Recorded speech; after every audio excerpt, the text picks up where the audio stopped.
Okay, well, the next group of questions comes from a multidisciplinary group, which you're familiar with, that operates out of principally Stanford and Princeton, and also Berkeley, who are working in an advisory capacity with the current administration in shaping economic and financial policy. Their first question, they say, Mr. LaRouche, we have several questions for you today that have arisen during our ongoing deliberations. As you know, we've broken down into different task forces, and some of the questions that we present to you today may reflect that. We'd also like it to be noted that we agree that it would be far more productive and undoubtedly more efficient to conduct this discussion with all of us seated around a common table.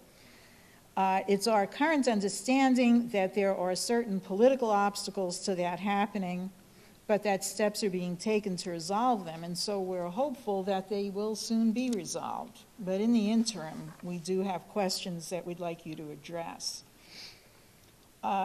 The first question says, as public dissatisfaction with the bailout grows, it's also increasingly clear that there is no amount of money that will satisfy this monster. So bankruptcy reorganization is increasingly seen as the only workable alternative. It would seem to many of us to be a no-brainer, but there is still a problem involved, and that is that in our discussions, it would seem that bankruptcy reorganization, while it will alleviate a certain immediate problem, will not solve the problem of the views and agreements that underlie the current structure of the banking system.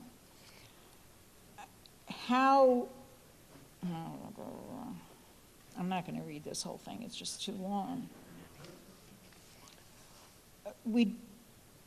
Basically, what they're asking is if you can help identify for them the specific flaws in the underlying principles and how to address them. Well, as I think some of you know, that in the 25th of July of 2007, I not only reported the imminence of a general breakdown crisis internationally of the present system, but indicated a number of measures to be taken during that period, and then I followed that up with supplementary statements on the same subject in the following weeks. Now, the first thing I proposed was the enactment of a piece of legislation called the Homeowners and Bank Protection Act for 2007.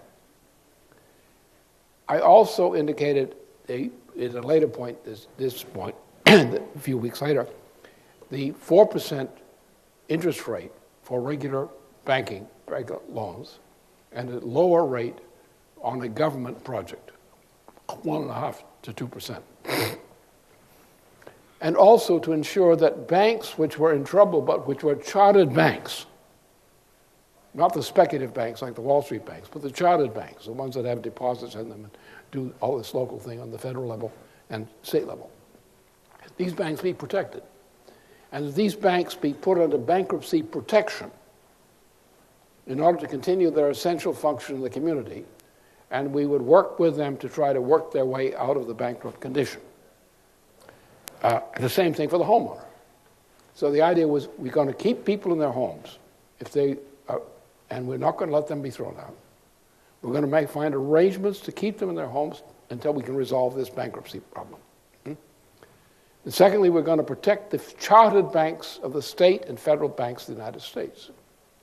And then we have to go from a federal level to a much more general operation in terms of reorganizing the United States and the world financial situation because of the crisis. If those policies, which I enunciated then through the beginning of September, had been adopted, the United States would be out of the woods today. We would still have a problem, but the problem would be manageable and it would be under control. The failure to take those actions is the problem. What we do is go back to the fact we made some mistakes with the Bush running loose. And simply say, okay, do it now. The Obama administration should do it. They should say, they've tried other things, they weren't working, and they're not going to work. Therefore, the following has to be done. Now, on the question of this vast bailout operation, it should be canceled. It's a terrible mistake. It was induced by undue pressure. A lot of people made mistakes. They supported it. They supported this. We opposed it. And you should make the list of people who voted for it under great pressure. They should never have supported that bill, the bailout. Should have gone through bankruptcy. Now the only thing you can do today is put this thing through bankruptcy, because bankruptcy means bankruptcy protection. The federal government takes the relevant institutions into bankruptcy protection, which means nothing bad happens to these institutions. They're not shut down, they're not looted, they're not touched. What we have to do is we take all this crap inside, by this merger of the banking system. We take all this crap and we put it in a room and we shut the door and keep it shut. We take the things which in the bank, or the banking system, which are equivalent to what we had under nominal protection beforehand. Glass-Steagall. We use the Glass-Steagall standard and we reorganize the banks which qualify as chartered banks. That way, we do two things. First of all, we take the crap that was put in there among what had been chartered banks, and we freeze it. We take the part of the bank which corresponds to the operations of chartered bank operations, and we process them as Roosevelt did with the bank holiday. We process them to function, go back on the road right away. Instead of bailout, we provide federal credit to these banks so they can, as chartered banks or banks of a chartered form, which conform to a Glass-Steagall standpoint, are able to continue to resume functioning under federal protection.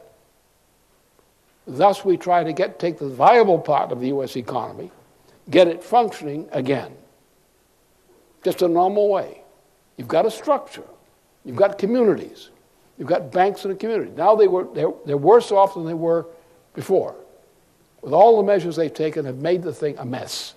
Everything was done by the federal government, instead of doing what I indicated has been a terrible mistake. Admit it. We made a terrible mistake. Fine. Okay, we're now going to do the right thing. Go back and do it. Enact the Homeowners and Bank Protection Act in this form. Now, put the bank, portions of the bank which are viable by chartered bank standards, Glass-Steagall standards, we protect them. The other part, you have to get rough. Look, do you realize how much was stolen from the American people by this swindle? How much is being stolen still every day by the American people? Well, how foreigners are coming in and looting our institutions on this specious cases? And someone's saying this is an agreement? What about agreements? Didn't we agree to things that have been canceled? No, we go back to moral standards. And if something was wrong, it was wrong. And you say so. You say, this was a mistake. We're now going to reverse it. This was wrong. We're going to reverse it. That's the power of government. That's what government is supposed to do. And because I know that if we, as of then, July of 2007, what I had immediately as a policy would have prevented any of this from happening. And it was only corruption in the government, merely typified by Senator Dodd or Bonnie, Frankenstein. That what these guys did and what others did, what Goldman Sachs did. Goldman sucks. These firms, what these fascist organizations are doing to the United States, admittedly fascist organizations.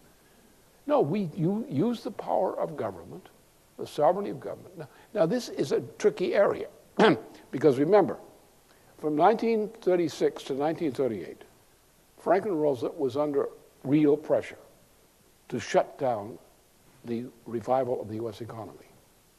And there were 2 rough years during that period, in which Roosevelt kept the program going, but the expansion wasn't going. And it was the fascist organizations, the predecessors of Amity Schley's, who did the job. When Roosevelt had the chance, he resumed the Reconstruction program. We're going to have a problem. It's going to take courage to fight that problem, because the whole horde of all these monsters who have looted our banks, who have looted our citizens, looted our country, and are betraying our country, who are actually conducting a form of warfare against the United States, especially from the British Empire. That's the enemy. But if, as Roosevelt demonstrated at the time of Pearl Harbor, we have a very angry U.S. population. Below this level of the U.S. Congress, the anger is enormous, is building, is assuming lynch mob characteristics in some cases because of what's been done to the American people. If you mobilize the American people in a condition like warfare, as for war, to defend the United States against this rapacity, the American people will respond. But you must respect another principle of warfare. When you're in command, you've got to stay in command. Don't flinch. Don't say, oh, we did that for you, but we have to take it back because some people didn't like it. No. If you're right, you don't change. And you know the American people have an intention as to what they want, and they've expressed it very strongly recently. You have to respond to that and say, we're going to do that, and sit back and trust the American people. If you're president, that's all you've got. If they can't trust you, then you can't trust them. Don't betray them. Now, Obama has not made a mistake of actually betraying the American people. He's made mistakes. But he's not made that moral mistake yet. But he can't afford 2 more of these mistakes. He's got to act soon. And he's got to use, as Franklin Roosevelt did, when he has the thing in his hand, as when Pearl Harbor happened, Roosevelt let loose and did everything he had to do. And we won. We won. We got the fascists on the run, the U.S. fascists on the run. And we did so because the president acted promptly and with firmness in doing what had to be done. And the American people supported him. And the fascists went and hid for a while in secret chambers and then emerged later with Truman. So the point is, that's what has to be done. There are measures which can be taken. Take them. And make them a fighting issue. The defense of the nation against an enemy. The American people will be able to understand that. And after what the treatment they've gotten from the Bush administration and from the enemy of Obama now, they've got every right and they've got every power to do this. It takes the guts to do it and also intelligence, of course.